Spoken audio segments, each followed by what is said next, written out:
Oke, selamat datang teman-teman penulis fiksi kriminal. Pernah nggak kalian mikir gimana sih caranya bikin duo kriminal yang terasa nyata banget? Nah, sebagai seseorang yang paham betul seluk-beluk dunia gelap ini, hari ini saya mau membedah sebuah cetak biru untuk bertahan hidup. Kita bakal melihat kelas master tentang dinamika kriminal yang super kompleks, hanya dari 10 baris dialog antara Lucia dan rekannya. Di penjabaran kita kali ini, kita akan melewati 5 tahapan. Ketegangan di awal, motivasi dan ketakutan yang mendorong, menyelaraskan tujuan seiring waktu, kerjasama tim melawan kelemahan individu, dan terakhir, perjanjian tentang kerentanan dan kepercayaan. Kita mulai dari bagian pertama, ketegangan di awal. Ini pada dasarnya adalah seni mengalihkan perhatian. Coba perhatikan pertanyaan pembuka ini. Lucia, apakah kamu tahu kenapa kamu ada di sini? Ini jelas bukan sapaan ramah, kan?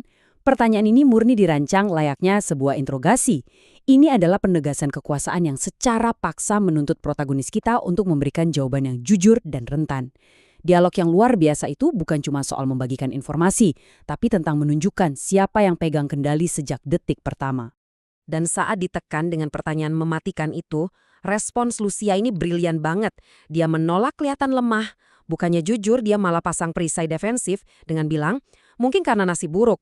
Dia sengaja pakai nasi buruk sebagai alasan murni untuk mengalihkan perannya sendiri di situasi berbahaya ini. Buat kalian para penulis, ingat ini baik-baik. Di dunia bawah tanah, seorang penjahat itu hampir nggak pernah memberikan jawaban jujur secara cuma-cuma. Lanjut ke bagian kedua, motivasi dan ketakutan yang mendorong, alias gimana caranya bertahan hidup di dunia bawah.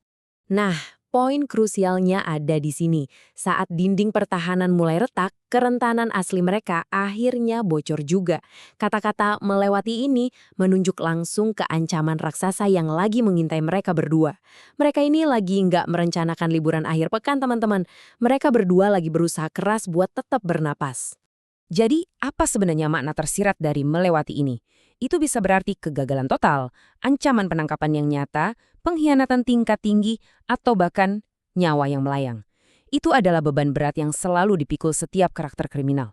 Dan ini rahasia kecil buat kalian sama sekali nggak perlu menuliskan bahayanya secara gamblang kalau keputusasaan yang murni udah kerasa banget dari dialog pragmatis yang fokusnya cuma satu, yaitu bertahan hidup. Masuk ke bagian ketiga, menyelaraskan tujuan seiring waktu. Transisi dari aku menjadi kita. Lihat deh, gimana tujuan mereka jadi benar-benar selaras hanya dalam beberapa kalimat pendek.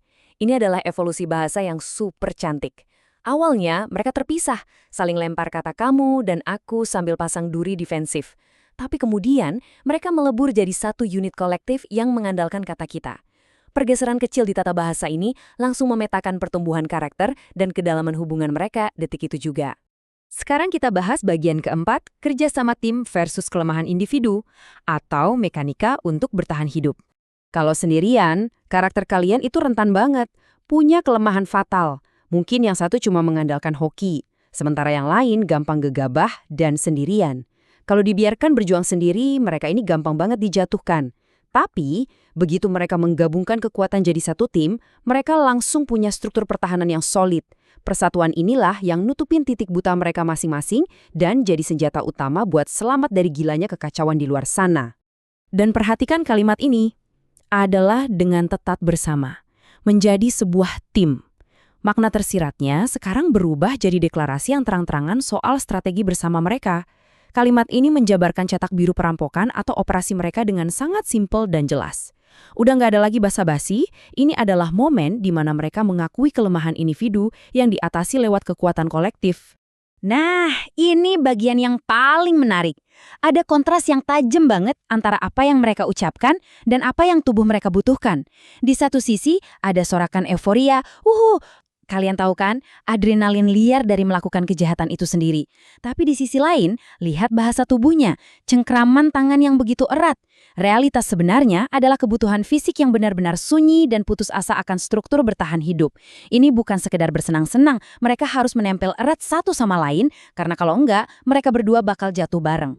Akhirnya kita sampai di bagian kelima, perjanjian. Momen tentang kerentanan dan kepercayaan. Coba pikirkan ini baik-baik. Di dunia bawah tanah, menurunkan dinding pertahanan kalian dan nyerahin nyawa ke tangan orang lain itu adalah risiko paling berbahaya yang bisa diambil. Kenapa?